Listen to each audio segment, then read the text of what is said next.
মানে সঙ্গীতা দির বাড়িতে আমাদেরকে ডেকেছে, কারণ আমরা তারকেশ্বরে গেছিলাম, তাই প্রসাদ খাওয়াচ্ছে খিচুড়ি আর লাবড়া, আর সঙ্গে রয়েছে পায়েস। এখানে বসে আছে নেহা, আর এখানে বোন ওগো রয়েছে, এখানে কাজল, এখানে লোকনাথ, সম্পাদি, আর হচ্ছে শুভ্রা, আর এখানে দিচ্ছে সঙ্গীতাদি। সঙ্গীতাদি বলো আমাদের দেখে তোমার কেমন লাগছে?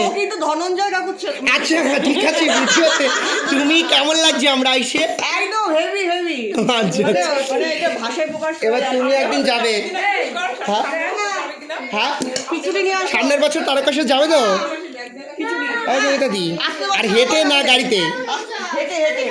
বাবা পিঙ্কু রয়েছে, পিঙ্কু হাই করে দাও। পিঙ্কুকে দেখা যাবে না অন্ধকারে। শুভ্রার সাথে দেখা হয়ে গেছে, ওই এসেই খেতে বসে পড়েছে। এরাই 2 প্লেট খেলো, খেয়ে এখন উঠলো। খুব ভালো লাগলো, খুব ভালো লাগলো। এবার তুমি কবে যাবে সেটা এটা ঠিক করে, ঠিক আছে? আর আমাদের চায়ের আড্ডায় ওয়েলকাম। আচ্ছা ঠিক আছে।